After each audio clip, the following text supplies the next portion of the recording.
Good morning, folks. Everything new under the sun. Looking today at the economy and potential economic collapse. Now, the timeline of the return of the Lord that I've drawn up, as seen in the image here, of course, includes economic collapse. Really, is the kickoff thing. But I didn't know what it would be. Would it be war that kicked off economic collapse? Would it be economic collapse that kicked off war?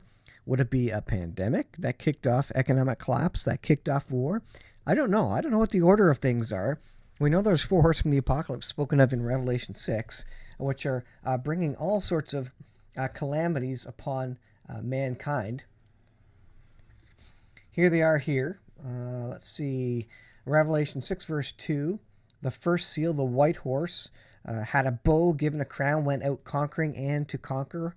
Revelation 6:4. Peace is removed. Violence spreads throughout the earth. And this is the red horse. The third seal with balance scales, the black horse. Huge inflation. This is speaking of economic collapse. But the oil and the wine are spared. So it's going to, huge inflation means the cost of everything is going to increase massively. What it says specifically is that it's going to cost you a day's wages to get your loaf of bread for the day. To get one meal for the day, or one meal for the family, it's going to cost a day's wages. So food will get exponentially greater in price.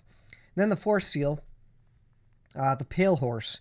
Death has Hades with them. Quarter of the earth is killed with sword, famine, death, and beasts. Now this is going to be a combination of economic collapse, pandemic, war, violence that all is everywhere. And you look at the stories out of Portland and Los Angeles where gangs of people are going in and looting stores. Police can't do anything about it. So as that spreads to other cities, locales, as people get more and more desperate, and as they defund the police more and more, as this antichrist spirit of wokeism envelops the earth, and especially Western countries, it's just destroying the countries from within. So along with that are the cyber polygon experiment, or what they're calling a cyber polygon, where they're getting their drills are getting the world ready for a cyber attack of sorts. And there's more proof of that coming today. Let's take a look. This is from Reuters.com, and it's labeled Exclusive IMF. 10 countries simulate cyber attack on global financial system. 10 countries. Is there 10 countries or 10 regions spoken of in the Bible? There is. Israel on Thursday led 10-country simulation of a major cyber attack on global financial systems. This is from December 9th, 2021. December 9th, 2021. You can see the date there. Global cyber attack. Remember, Cyber Polygon is an event that is apparently coming down the pipe, and I think I have some slides as it relates to Cyber Polygon. Let me just pull this up again. Here it is. So, of course, we knew of Event 201. This came prior to the pandemic. This was drilling the world for a global pandemic. You can see the label there, Global Pandemic Exercise. That was Event 201 before we heard of COVID, before the general public heard of COVID. Well, the next thing that they're practicing is this Cyber Polygon, an international capacity building initiative aimed at raising global cyber resilience. What's the purpose of Cyber Polygon? The purpose is, let's see, the conference will draw together leading global experts to discuss key risks of digitization and best practices in developing secure ecosystems. During the technical exercise, the participants will practice mitigating a targeted supply chain attack on a corporate ecosystem. You can see at the top there. The expert track will feature renowned cybersecurity professionals in various countries who explore practical aspects of protecting large corporations. This is all about a global cyber attack, something that's going to take down the supply chains. And they're practicing that. This is called Cyber Polygon. So let's look at this article again. 10-nation simulation of a major cyber attack of the global financial system in an attempt to increase cooperation. The simulated war game as Israel's finance minister called it, and planned it over the past year, evolved over 10 days with sensitive data emerging on the dark web. The simulation also used fake news reports that, in the scenario, caused chaos in global markets and bank runs. Now, you'll know that Event 201 preceded the pandemic. It's almost as if they knew what was coming and they were drilling for it. They were getting ready for it as if they knew it would come in the near future. And that's what many expect this Cyber Polygon event is bringing about, that occurred prior this year and in years past. Do they know what's coming? And will this be kind of the next thing, a year, months after the last Cyber Polygon event happened? Will this come? And they're simulating for it right now. The simulation, likely caused by what officials called sophisticated players, featured several types of attacks that impacted global foreign exchange and bond markets. Remember, I think this is kind of the next thing to come down the pipe. Pandemic, war, and or economic collapse, and they're drilling for it right now. They think it's coming. They think it's going to be a massive cyber attack. We've had cyber attacks on the supply chains. Remember the oil pipeline situation in the U.S.? That was a cyber attack.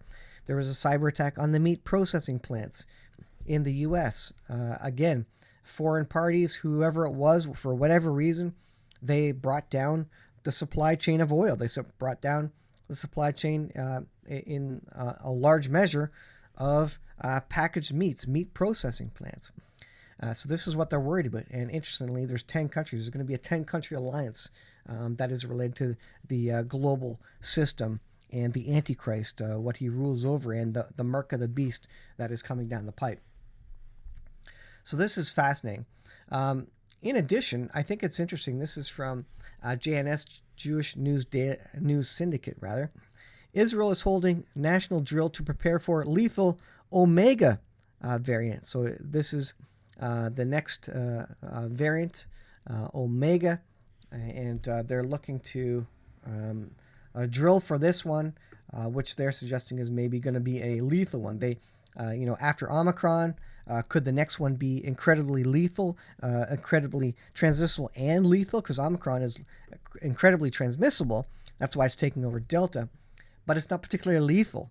The symptoms of it are very cold-like symptoms, and you get through it, not a problem. But they're looking at the next one. Could it be incredibly lethal, like Ebola deadly? And could that be the next thing? And they're drilling for this. Israel began a national drill Thursday. This is from November 11th, 2021. Thursday, to test the country's preparedness for an outbreak of a new, more lethal variant. The exercise, which is being conducted from a situation room in Jerusalem in the format of a war game, everything's related to war games, is designed to task national management of a new Omega strain, according to an official statement.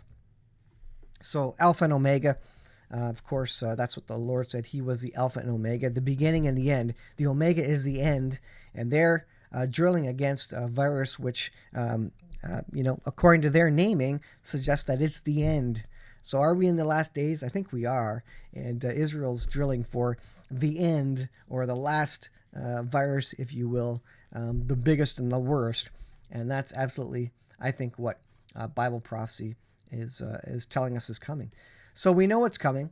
The Bible has it all detailed for us. It doesn't say when exactly it's coming, but it's saying to expect this. Expect societal collapse.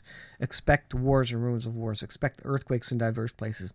Expect an Antichrist and a mark of the beast and a world government and a new economic system. All these things coming just prior or part of the first 3.5 years of the 7-year period. So we're very close. I don't know exactly when it starts. We're in the Jubilee year from September 2021 to September 2022. The 7-year period could start any time within there. So I thought it could start this year. It could still start this year. But it may be between September this year and September next year on the Jewish calendar, on the Jewish year. And so it's going to be a very fascinating year as we've got new variants coming out. We've got these wars on the border of Ukraine and also with Taiwan and China. Could we go to World War III with Russia? I don't know. Things are really picking up. And Israel, Iran, when are they going to go to war? We don't know, but incredible situation in the world. Keep paying attention. Make sure you know the Lord Jesus Christ as your personal Lord and Savior. He's coming soon, and we need to have our hearts right. Accept the free gift of salvation through Jesus Christ. Get your heart right. Get your faith squared away and strengthened, because it's going to be hard in these last days. Thanks for watching, guys. By the way, if you watched the prior video about the chainsaw, that's a fairly cost-effective option when things do get hard. If the economy does collapse, if the supply chain does go down, you'll want a stove. And if it does go down, you'll need to cut some firewood for that stove. And gasoline supplies may be limited. In Vancouver, they limited gasoline supplies. Consumers could only get so much because they were trying to keep it for emergency personnel. So there may come a time when you won't be able to get gasoline.